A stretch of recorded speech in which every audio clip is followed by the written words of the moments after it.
But look at the bottom of those tweets. I've never seen anything like that before. Get the facts about mail-in ballots. What?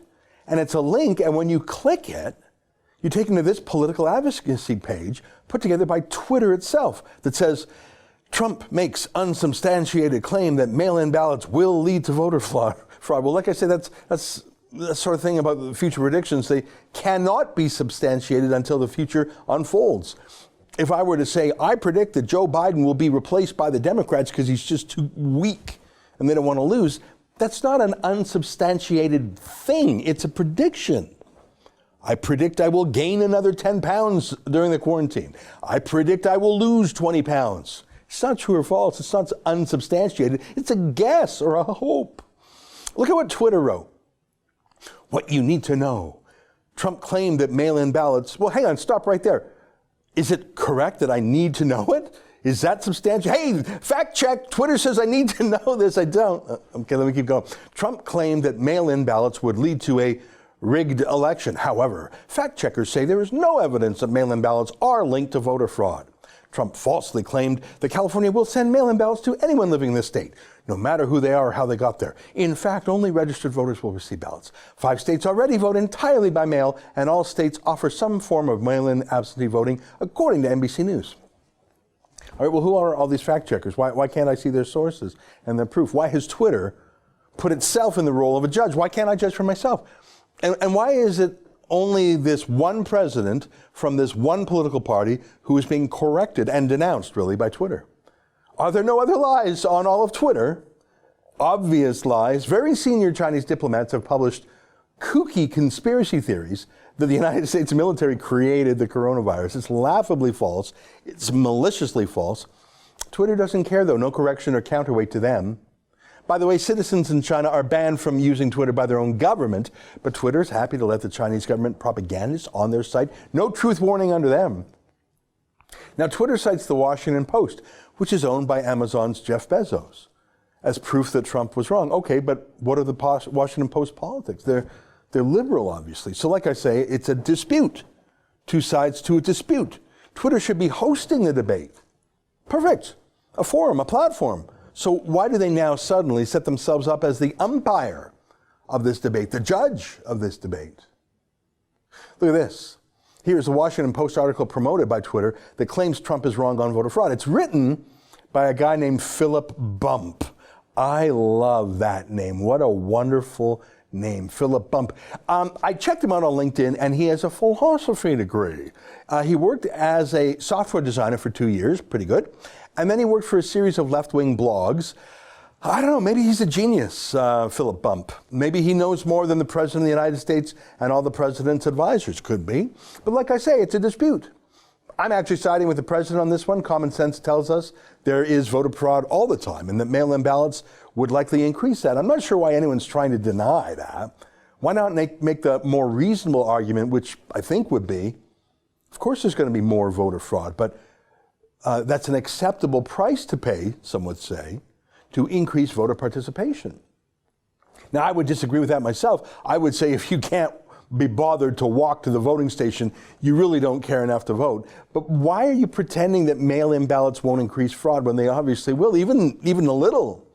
I just typed in U.S. Postal Service voter fraud into Google, and dozens of stories popped up, including this press release from the Justice Department just 2 days ago.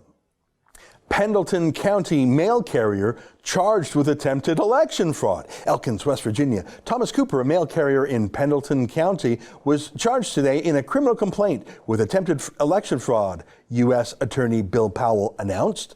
Cooper, age 47, of Dry Fork, West Virginia, is charged with attempt to defraud the residents of West Virginia of a fair election. According to the affidavit filed with the complaint, Cooper held a U.S. Postal Service contract to deliver mail in Pendleton County. In April 2020, that's just last month, the clerk of Pendleton County received 2020 primary election COVID-19 mail-in absentee request forms from 8 voters on which the voters' party ballot request appeared to have been altered. So who are you going to believe? Twitter and Philip Bump, or your lying eyes? So who's in charge of these decisions to snipe and snark at Trump. Well, the boss of Twitter's trust and safety system is named Yoel Roth. So he's one of the arbiters in this dispute. But scroll through his tweets in the months before the 2016 election of Trump, and then actually all the way up to the inauguration. He despises Trump. He mocks Trump. He hates Trump and Trump voters. I think he's toxic. I think he's abusive. I think he's a little bit insane. Perfect. Let him join the dispute. Him and Philip Bump versus Trump. Bump versus Trump. Except, no. This Yoel Roth and Philip Bump, they're the ones Twitter put in charge of the fact check here. I'm not kidding. Well, the internet smoked that out pretty quickly. And so the CEO of Twitter joined in, defending his extremist Twitter trust and safety officials. Here's what he said about that. This is Jack Dorsey. He said, fact check. There is someone ultimately accountable for our actions as a company, and that's me. Please leave our employees out of this. We'll continue to point out incorrect or disputed information about elections globally, and we will admit to and own any mistakes we make. Hang on. Jack, how can we leave your employees out of this? They can leave themselves out of it by staying out of it, by letting Trump and Biden debate and letting the rest of us be the peanut gallery. We can give our views too. We can judge the disputation, but leave your employees out of it? If only we could, Jack. If only they would, Jack. He's not a mere employee. He's a hardcore Trump derangement syndrome partisan.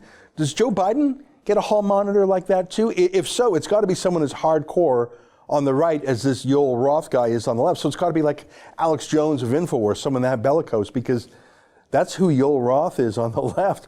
But look at that phrase. We will continue to point out incorrect or disputed information. Well, it's all disputed information. All information is disputed by someone, and an election campaign is the proper place to dispute it. And the rule for disputations in an election is pretty simple. Whatever the voters choose. Oh, sure, there are also some criminal laws that could theoretically apply to, I don't know, a death threat or something, but that's not what we're talking about here. We're talking about who gets to make a political decision about election fraud and what team we trust in an election, and the answer is the voters get to decide. But Jack Dorsey and Yoel Roth and Twitter want to put their finger on the scale to make sure it ends the right way. They want Trump to lose, obviously. That's an excerpt from my daily show, the Ezra Levant Show. Every day I do a monologue on the news of the day, then I interview an interesting guest, and then I read my hate mail. You gotta subscribe. Go to rebelnews.com.